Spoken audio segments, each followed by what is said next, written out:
The knock came at exactly 2 minutes past noon, a polite, measured tap, almost mundane, but somehow wrong. It made the hair at the back of my neck rise, made my pulse quicken before I even thought about it. I had heard knocks like this before, neighbors, delivery men, the occasional salesperson, but this one carried weight, intention. I had been expecting trouble for months. It wasn't just the late nights, or the hushed phone calls, or the way he would check over his shoulder before entering a room. It was the pattern, subtle, almost invisible to anyone else, but clear to me. And when I saw her face in a photograph on his phone, smiling, poised, perfectly casual, I froze. My heart didn't pound. It sank, slow and heavy, dragging me into a cold, deliberate awareness. I didn't confront him. Not yet. I had learned the power of watching, of waiting, of letting the story unfold. I had learned that the truth, when caught, speaks louder than confrontation ever could. And then there was the perfume. Jasmine, vanilla, a hint of sandalwood, a scent I had memorized from months of stolen glances, lingering traces, and the faint, almost imperceptible way he carried it around him. Alone, it might have been a coincidence, but coupled with the photograph, with the unexplained absences, with the small inconsistencies in his stories, it became proof. I didn't need to see her to know she was coming. I just knew. I opened the door. She was smiling. Beautiful, confident, perfectly practiced in casual charm. Her blouse was crisp, cream-colored, tucked into a fitted pencil skirt. Her heels clicked softly against the porch, announcing her presence as if she owned the space. In her hand, a folder, neat, professional, labeled property listings. "Hello," she said, the kind of cheerful tone that hides everything. "I'm showing homes in the area. Thought I'd stop by to see if you were interested." Her words floated in the air, but my mind was already cataloging everything: the tilt of her head, the practiced poise, the faint tremor in her hands as they gripped the folder. I smiled, calm, unshaken. "Of course. Please, come in." She stepped over the threshold, and the first thing I noticed was the faint, unmistakable scent of perfume, that same jasmine and sandalwood that had haunted my thoughts for weeks. It wrapped around me, warm and threatening. But I didn't flinch. I didn't betray the storm that had been building inside me for months. I offered her tea. She paused, just a fraction of a second, her professional mask flickering. That hesitation, subtle and fleeting, told me everything I needed to know. She suspected, or at least sensed, that I knew, that I was aware. I poured the tea, my movements deliberate, elegant, every gesture slow, unhurried, like a conductor leading an orchestra. She followed, stepping lightly, carefully, her eyes scanning the living room, my life, my home. Every detail screamed, "This is mine." The photos on the mantel, our vacations, our wedding day, us laughing in the rain, all evidence of a life she could never touch.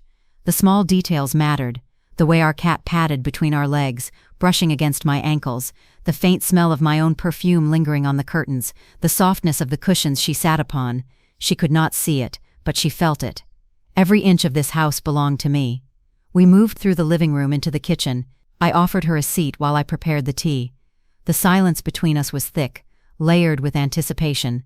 I watched her scan the room, her eyes catching on subtle details: a notebook left open on the counter, the organization of the spice rack, a vase of fresh flowers I had arranged that morning. She noted nothing outwardly, but I could feel her calculating, trying to find cracks, trying to find advantage, but she would find none. I led her upstairs, each step measured: the creak of the stairs, the faint sunlight filtering through the windows, the hum of the refrigerator below. Every sound accentuated the tension.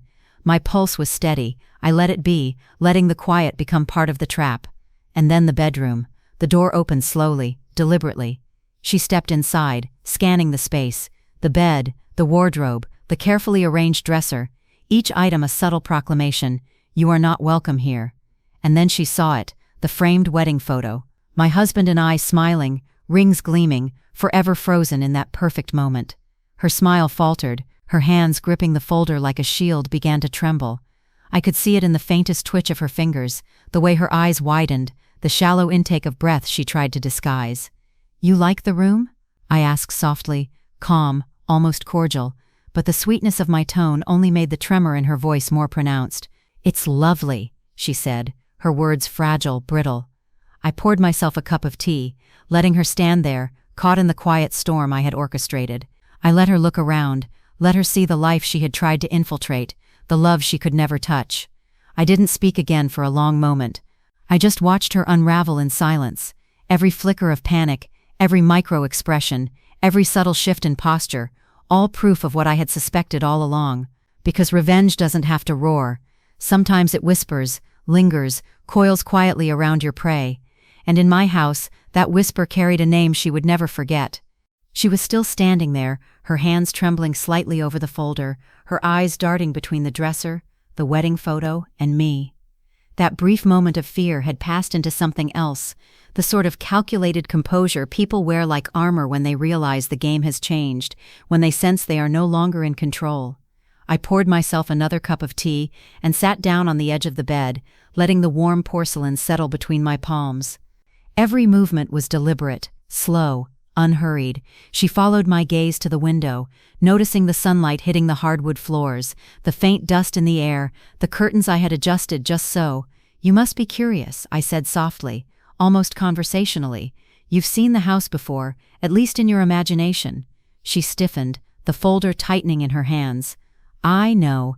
I'm here just showing homes, that's all." "Yes," I replied, tilting my head slightly, letting the silence stretch. Showing homes. I could see it in her eyes, the realization that I knew, not just the small facts, not just the perfume, but everything. Every stolen glance, every unspoken secret, every pattern that had led me here. "Would you like to see the rest of the house?" I asked, my tone casual but weighted. She nodded, but her steps were hesitant now, measured. Every movement betrayed the inner turmoil she tried so hard to conceal. I led her to the guest room first, a place that had never held much significance to either of us. I opened the door slowly, inviting her inside. She stepped over the threshold with caution, her gaze sweeping the room. Everything was ordinary: a neatly made bed, a small desk, framed photographs of landscapes I had taken during our travels. Nothing extraordinary. And yet she paused. Her eyes flicked to the corner of the room, to a stack of magazines on the desk. One had slipped slightly, revealing a photograph she did not expect. A candid photo of me and my husband laughing together at a small cafe last year, a moment of intimacy she could not have fabricated, a life she would never be part of. Her breath caught. I saw it in the subtle rise of her chest, the quickening of her pulse through her collarbone. She tried to smile, to mask it, but the tension in her shoulders betrayed her. "This room," she began, but the words died on her lips. "Yes," I said softly, "it's ours. Every corner, every detail. I like to remember the life we've built." I noticed the way her fingers tapped lightly on the folder, a small, nervous rhythm. She was trying to regain control, to remind herself that she was the professional here, the visitor, the one who should dictate the pace. But she could feel it, the quiet dominance I exuded, the understanding that in this house, in this space, she was vulnerable. I guided her next to the study. The shelves were lined with books, carefully curated, reflecting the years of work and thought I had poured into my career. I picked one at random and let it fall open on the desk, the pages rustling softly. She looked, and for a fleeting second, I saw recognition in her eyes, not just of the contents, but of the life she could never replicate. "Your collection is impressive," she murmured, trying to sound casual, but her voice wavered. "Thank you," I replied, letting the words hang in the air. It took years to build, much like everything else in this house. We moved to the kitchen, where the light streamed in across the countertops, illuminating the carefully arranged dishes and the faint scent of fresh herbs I had placed in a vase that morning. I offered her a biscuit from the plate I had prepared, and she took it reluctantly, her movements stiff. "You must find it strange," I said, letting the words roll over her, "that someone who seems friendly, someone who is welcoming, knows so much about you already." Her eyes flicked to mine, searching for a weakness. "I don't understand," she said, voice tight. I smiled faintly, letting the calm in my demeanor contrast with the subtle panic creeping through her posture. "Curiosity is a dangerous thing," I said, "especially when you're standing in someone else's world. Sometimes the truth doesn't need to be shouted, it merely waits." Her breath hitched ever so slightly. She tried to regain composure, brushing a stray strand of hair behind her ear, adjusting the folder. But the tremor in her hands persisted, the subtle quiver in her smile revealing the cracks she could not fully hide. I led her to the living room once more, circling her with deliberate steps, ensuring she saw every photograph, every token of a life she could never touch. A family portrait on the wall, the wedding album on the coffee table, open to a page showing us in a garden, laughing, a simple vase with fresh flowers picked that morning, placed on the table. She noticed all of it, of course, every detail. Her eyes flicked nervously to the photographs, and I saw the recognition in her glance. That small panic rising in her chest, the subtle question forming behind her eyes, how does she know? I let the silence speak. Finally I spoke again, softly, deliberately. Do you know what's most dangerous about being clever? Her gaze flicked to me, wary. What? Thinking no one notices, thinking your actions are invisible, that the life you covet can be walked into, borrowed, stolen, and discarded without consequence. She swallowed, her lips parting as if to speak, then closing again. I could see the gears turning behind her eyes, the tiny panic-fueled calculations. I had become the storm she had not prepared for. I poured myself another cup of tea and watched her carefully. Her movements were slow now, deliberate, measured, every step a performance, every word a mask. She believed she could control the situation, but she didn't realize she was already caught, ensnared in the quiet precision of observation, patience, and planning. The final test came when I guided her back to the bedroom. I gestured toward the dresser, toward the framed wedding photo. Her eyes widened instantly, and I saw her hand tremble. She instinctively gripped the folder tighter, her composure cracking further. You see, I said, my voice gentle, deliberate, all actions have consequences. Some arrive quickly. Others wait patiently, gathering strength, but they always come. Her lips parted, but no words came. I smiled faintly and sat back on the bed, holding my tea, watching as the realization settled in. She understood, finally, that she had walked into a house she could never claim, into a life she could never touch, and the quiet, simmering vengeance she had only glimpsed in my composure would follow her, unseen, unspoken, unstoppable. I let her stand there a moment longer, trembling, unsure, lost in the realization of her own vulnerability. Then, almost casually, I said, "Would you like to see the rest of the garden?" Her eyes flicked to mine, uncertainty and fear mingling with the faintest hope that perhaps she could still navigate this carefully. I smiled inwardly. The game had just begun. The tea sat between us, steaming in its delicate porcelain cups, a quiet presence in the thick tension of the room. I watched her carefully, every minute twitch, every subtle hesitation, every micro-expression as she tried to compose herself. She thought she was calm. I knew better. The longer she lingered, the more her inner panic bled through the edges of her careful mask. I had studied her for months, the angles of her smile, the way her fingers fidgeted when she felt exposed, the tiny rhythm of her breathing when she told herself lies. Now, those months of observation had a purpose. She was here, unarmed, vulnerable, and unaware that every step she took, every word she uttered, was being noted, analyzed, catalogued. "Would you like some more tea?" I asked, my voice soft, gentle, innocent. Almost. But the words were deliberate. She nodded, though her eyes betrayed uncertainty, darting to the window, to the bed, to the photos, and back to me.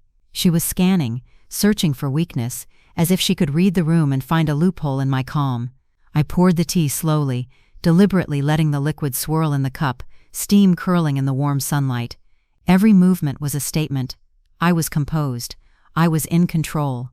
And in that control, there was a quiet power, invisible but absolute. She reached for her cup with slightly trembling hands, and I saw it, the tiniest flicker of fear. Not just fear of being caught, but fear of understanding. That creeping dread when someone realizes that they are no longer the predator.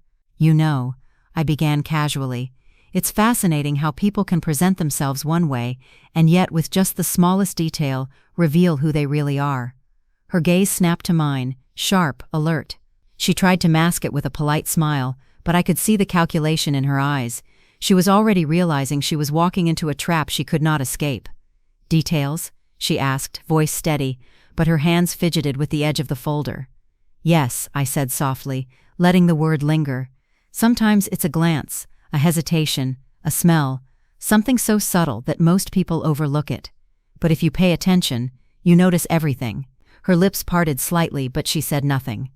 I let the silence stretch, thick and heavy, allowing her to feel the weight of my observation pressing down on her.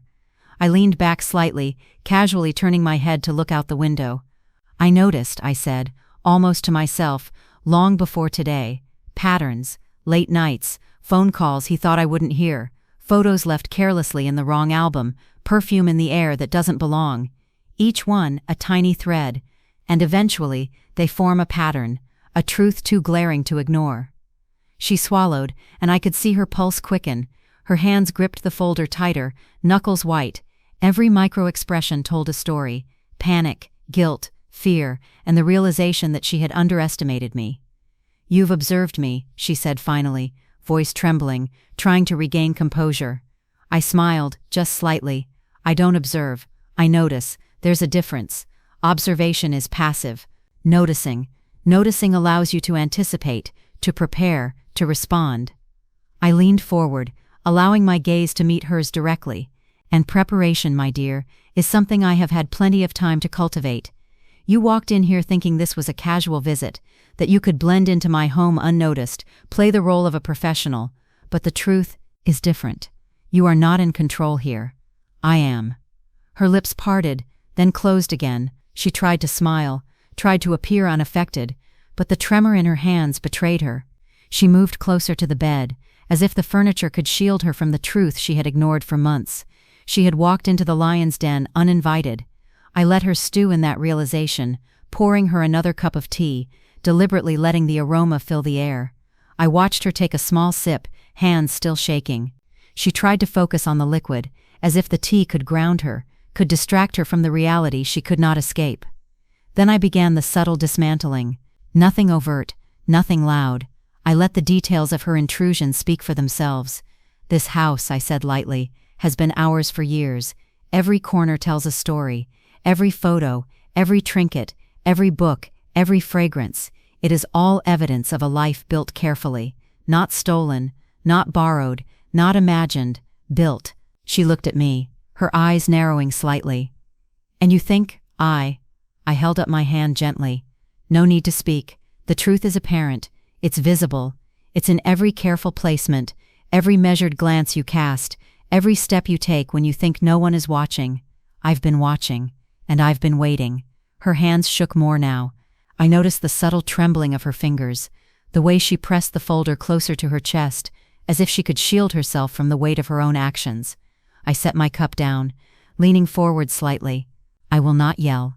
I will not make accusations. That's not how these things work. Vengeance, the best kind, is quiet, subtle.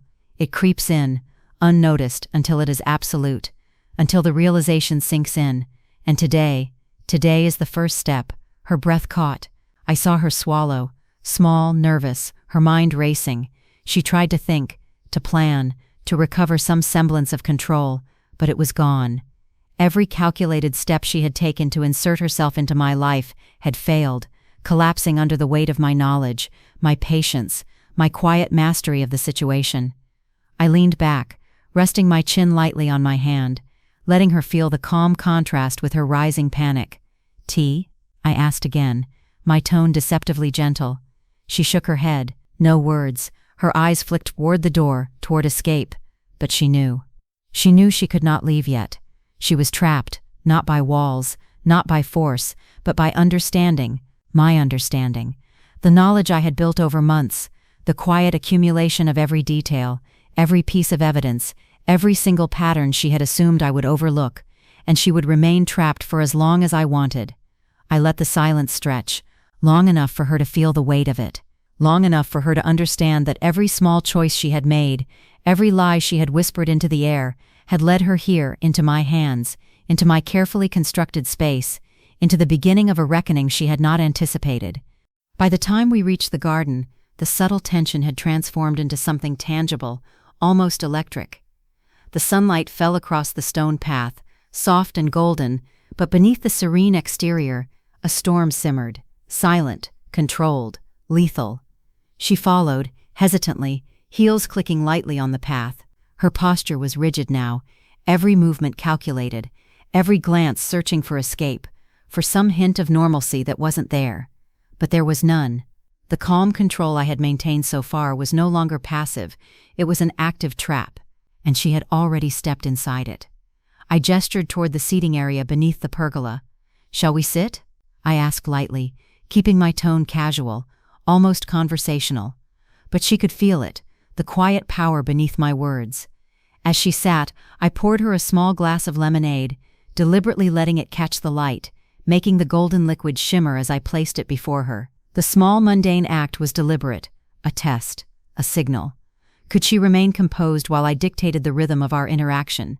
She took a tentative sip, eyes flicking to mine, but there was no warmth in her gaze, only calculation. She knew something had shifted. She could feel it in the air, in the deliberate calm of my movements, in the careful phrasing of my words. "You know," I began, leaning slightly forward, "it's funny how people think appearances are everything. That a smile, a polite greeting, a confident stride can hide the truth. But truth has a way of leaking through the cracks." Her eyes narrowed, lips pressed together.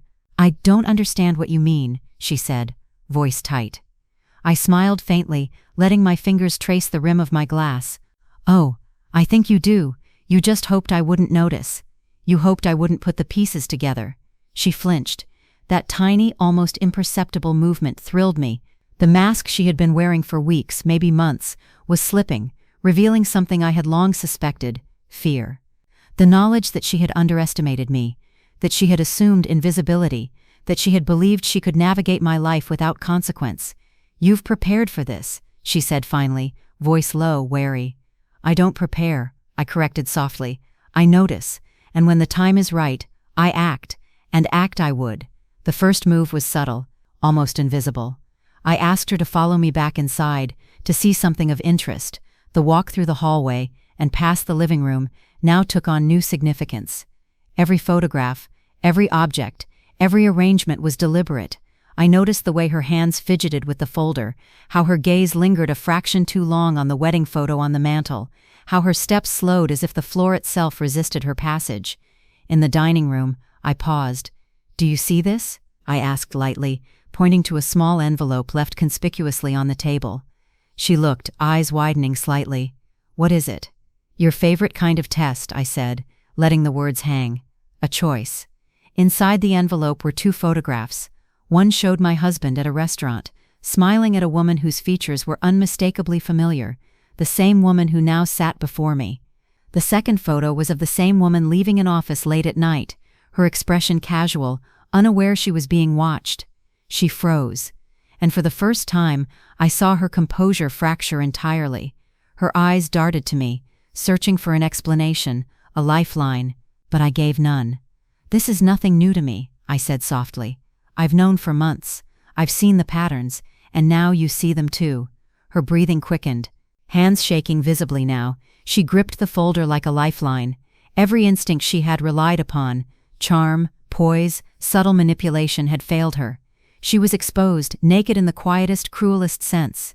I poured another cup of tea, letting the steam curl toward her like a gentle warning. "You came here," I said, voice low, deliberate, "thinking you could step into my life unnoticed. But the truth, as you see, is unavoidable, and when it is unveiled, it has weight, consequences, effects you cannot undo." She swallowed, trying to regain composure, but her shoulders betrayed her tension. I could see the thoughts running through her mind. How much did I know? How long had I suspected? And the most terrifying realization, that every single move she had made, every whispered secret, every small betrayal, had been observed, catalogued, stored, ready to be acted upon. I let her stew in it. Not a word more, just the quiet hum of the house, the sunlight falling through the windows, the faint scent of perfume lingering in the air, her perfume, a reminder of her intrusion and my control. Then I guided her to the hallway that led to the guest bathroom, casually pointing out a few framed photos along the way. Each photo depicted a memory, a life she could never have, a life she had tried to intrude upon. Her eyes flicked from frame to frame, shoulders tightening. She understood, finally, that every step she had taken to infiltrate our lives had led her into a meticulously prepared labyrinth, one she could not escape without acknowledgement of what she had done. I stopped in front of the final photograph, our wedding day, a close-up of our hands intertwined, rings gleaming. "See," I said softly, "everything has consequences, and some are quiet, unassuming, invisible until they arrive. You walked in here thinking you could control the outcome, but outcomes are never truly yours to control." She trembled now, not from fear alone, but from the realization that her life, her choices, her confidence, all carefully cultivated, were completely powerless against the inevitability I had orchestrated. I smiled faintly, leaning back against the wall. "This is only the beginning," I said, voice calm, deliberate, almost kind. "But you are in my world now, and in my world, I set the rules." Her lips parted, then pressed tightly together. No words came. Her eyes were wide, searching, uncertain. She understood that the story had shifted. She was no longer the intruder in control. She was the pawn, the subject of a plan she hadn't even realized existed until today. And the game had only just begun. I did not want fireworks. I wanted the slow, certain fall of dominoes, the kind of ending that lets each person watch their own life rearrange itself under the weight of truth. I wanted my revenge to be clean, elegant, and impossible to dismiss as hysteria. I wanted proof, not theater. I wanted him to hear, in everyone else's voice, what he had already known in the small hours of the night, that he had chosen badly. So I prepared. For weeks I collected the small, ordinary things that make an unshakable case. Restaurant receipts hidden in coat pockets, a latte cup with a cafe name and date that matched the time he said he was at work, a receipt for a hotel room with a card that could be traced to messages I had captured, screenshots of messages that made excuses into invitations, timestamps on photographs that placed them together. I cataloged them neatly, each item labeled and cross-referenced. I transcribed hours of voicemails and recorded the cadence of his excuses. I saved everything in a folder I named, without irony, closure. But proof alone is cold without an audience, it just sits on a table. The satisfaction comes when the world that enabled them sees it. So I arranged for that too, not by chance but by design. He was scheduled to give a presentation to his firm's senior clients and board the following week, a meeting where his reputation, his competence, and his leadership would be on display. That was my opportunity. I did not crash the meeting. I placed one careful call instead, an anonymous message to someone who cared about integrity at his company. An anonymous packet of evidence, the kind that cannot be ignored, landed on the desk of the firm's head of HR and one quiet, principled board member who'd always been irritated by his flashy rhetoric. I let their moral indignation do the rest. Within 48 hours, executives decided to attend his presentation in person. Within 72 hours, 2 HR investigators were at his office asking for a private conversation. I invited him to dinner 3 nights before that meeting. The invitation read simple: "We need to talk. Home, 7:30. No threats, no wild accusations, just a time and place he could not deflect." He arrived, hair slightly mussed, the practiced half-smile I had known for years pasted on. He had no idea he was stepping into an execution of consequences. I had invited the mistress too, not because I wanted to humiliate her alone, but because I wanted all parties to feel the full weight of what they had created together. I told her I wanted to understand. She came, bright and nervous, still wearing a little of the perfume that had betrayed her to me months earlier. She thought. I realized that our conversation would be about negotiation, about asking for what she wanted and leaving. She had not imagined the slow, methodical unmasking I had planned. We sat at the table. The house smelled faintly of citrus and the lemon biscuits I had baked that afternoon, domesticity like a shock absorber against the ugliness that followed. I placed the folder on the table between us and opened it like a book. The light caught on the edges of the papers and the corners of receipts, and for the first time, their faces showed confusion in the face of hard detail. "Tell me why," I said, not raising my voice. "Was it the thrill? The secrecy? Or did you convince yourself it was love?" He blinked. His practiced defenses flickered. It was a mistake," he said, voice small, the word mistake a thin shield. The mistress tried a look of contrition that did not reach her eyes. I began to speak in the language they could not argue with. Dates, times, places. I pulled out the photographs with timestamps, the receipts with card numbers that matched text threads, the screenshots of messages that read like a slow-motion confession. I had recorded a string of voicemails he'd left for her, the casual cruelty of the man I had loved, saved on a drive and transcribed in black and white. I read them aloud in a voice too calm to be angry, but sharp enough to pierce. He tried the charm, the pathetic flurry of promises. "I love you," he stammered. "It's not what you think." He looked at me as if finding fault with my reaction could rewrite the evidence. "How convenient," I said, and I placed a printed copy of a message on the table. "I can't wait to see you tonight. He thinks I'm at my friend's. Meet me at 9. He swallowed. Then the phone rang. I had not expected him to be interrupted. He reached for it with a hand that suddenly shook more than the mistress's ever had. The screen displayed a caller ID, HR office. He answered, distracted. There was a pause, a small intake of breath he could not hide. Then his face went blank, then pale. He mouthed, "What?" Then, "No, you can't do this now." He hung up, hands trembling. "It's HR," he said, voice faltering. "They want to talk to me tomorrow about something. I don't know." They wanted to talk to him because they had seen what I had sent them, a dossier tied together by dates and payments and text messages, and the kind of corroboration that neutral parties respect. They did not call him a cheater, they called him a risk. Enough words to his firm, and the risk becomes suspension pending investigation. Enough papers in front of the board, and contracts get frozen. His career, the facade of security he had erected, began to slide away in real time. The mistress reached for her phone then, desperate. "You didn't have to do this like this," she said, voice raw, suddenly aware that the same evidence could reach anyone, that the world was smaller and keener than she'd thought. We can explain. Explain." I listened while he fumbled to make excuses that frayed like cheap fabric. I showed them the hotel receipt with the date of the last business trip he'd claimed. I showed them the boarding pass screenshot that proved his meeting had been at a cafe an hour away. I showed them the calendar entries he'd deleted, which were preserved in backups I had mirrored months ago. I had planned for redundancy. Liars are adept at erasing, so I made sure nothing could be fully erased. Then, because I wanted him to feel the loss of dignity where he had always prized it most, before colleagues and before his own crafted image, I picked up my phone and with measured calm sent one final email, "To whom it may concern," followed by a succinct clinical account of dates, receipts, messages, and recordings.